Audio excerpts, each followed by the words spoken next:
So, if you're looking at moving anywhere in East Tennessee, I'm willing to bet you've heard the buzz about Maryville. It's on all those best places to live lists, right? It promises those incredible mountain views and that perfect small town feel. But in this explainer, we're going to look past that postcard image and get right into the reality of what it's like to live there. I mean, this quote from our source material really says it all. This is exactly why Maryville is so popular. It just perfectly captures that glowing reputation it's earned, painting this picture of an almost idyllic life. And you know what? It's that promise that draws so many people in. And this is the million-dollar question, isn't it? For some folks, that perfect picture starts to show a few little cracks once all the moving boxes are unpacked. Now, let me be clear. This isn't to say Maryville is a bad place to live. Not at all. It's really about the gap between the idea of Maryville and the day-to-day reality. And that gap, that's what can lead to a little bit of buyer's regret. Okay, so let's get into the nitty-gritty, starting with the rhythms of daily life. This is the stuff that doesn't really show up in the pretty photos online, but has a huge impact on how happy you are. We're talking about the commute, the local pace, and the overall lifestyle. It's funny how deceptive a map can be. Maryville looks like it's just a stone's throw from Knoxville. You think, oh, that's nothing. But as our source points out, you've got these main arteries like Alcoa Highway, and that quick drive can easily turn into a 30-minute plus crawl during rush hour. For a lot of commuters, that's a serious daily reality check. So many people move to Maryville specifically for that small town charm, but the reality of what a slower pace actually means can be a real surprise. If you're coming from a big city like Atlanta or Chicago, a town where restaurants might close up a bit earlier and the streets get pretty quiet after dark, well, that can feel like a major adjustment. For some, it's an absolute dream come true. For others, it's a bit of an unexpected culture shock. And this slide really hammers that point home. The source is super clear. Maryville is not a nightlife hub. If you're looking for unique dining, big-time shopping, concerts, or any kind of late-night entertainment, you'll probably find yourself driving into Knoxville. And yeah, the downtown area is charming and walkable, but most of the town is suburban. You're definitely going to need a car. Next up, let's talk money. We're digging into what it actually costs to live in Maryville, and I don't just mean the sticker price on a house, but the entire economic picture.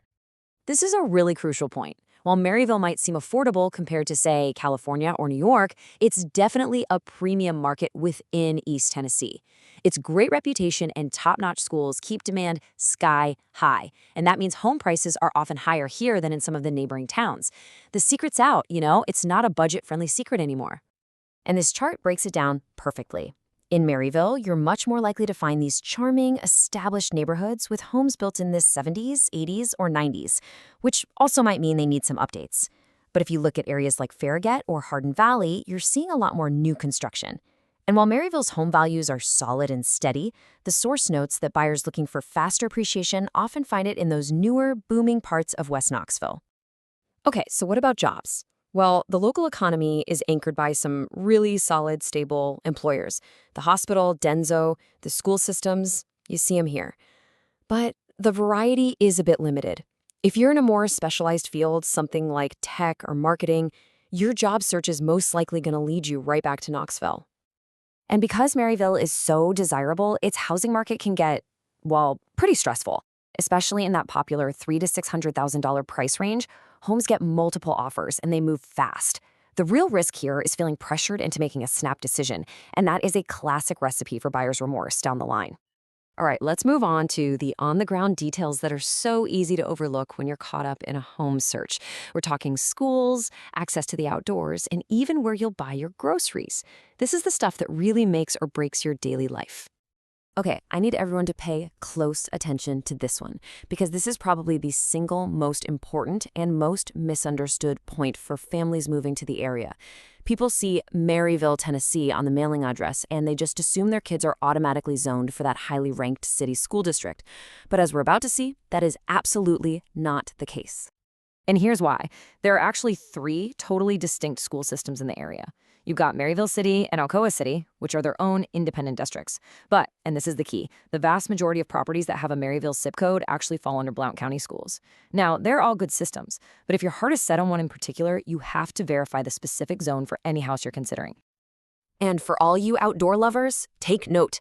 Being close to the Great Smoky Mountains doesn't necessarily mean you can just walk out your back door and be on a trail. The reality is, getting to the major trailheads still means a 25 to 45-minute drive. Don't get me wrong, it's fantastic access, but it's not quite that immediate backyard adventure some people might be picturing. And finally, let's talk about shopping. Look, Maryville has you covered for your daily needs. Grocery stores, local shops, no problem. But for Target, Best Buy, or any of those other major retailers, you'll be heading to the huge shopping centers in West Knoxville, like Turkey Creek. It just becomes part of the routine for most folks who live there. So after all of that, you might be wondering, is Maryville still the right choice? Let's try to pull this all together. The goal here isn't to scare you away from Maryville, but to help you figure out if it's your perfect fit. This really is the core of it all. Buyer's regret usually isn't about a place being bad. It's almost always about a mismatch. It happens when the lifestyle you imagined in your head doesn't quite line up with the reality you experience every single day. The key is to really know yourself and the community before you make that big commitment. Now, our source material gives us some fantastic, actionable advice here. This is your homework. Don't just visit on a beautiful sunny Saturday. Actually drive your potential commute at 8 a.m. on a Tuesday. Go to the official school district website and type in the address yourself. Go see what downtown feels like on a random weeknight. This is the kind of prep work that ensures you make a choice you'll be happy with for years and years. So ultimately, it all just boils down to this one question. Be really honest with yourself. Do you crave quiet evenings and a slower, community-focused pace? Or do you thrive on constant energy and having endless options at your fingertips? There's no wrong answer here, but knowing what truly fits your life is the secret to finding the perfect place to call home, whether that ends up being in Maryville or somewhere else entirely.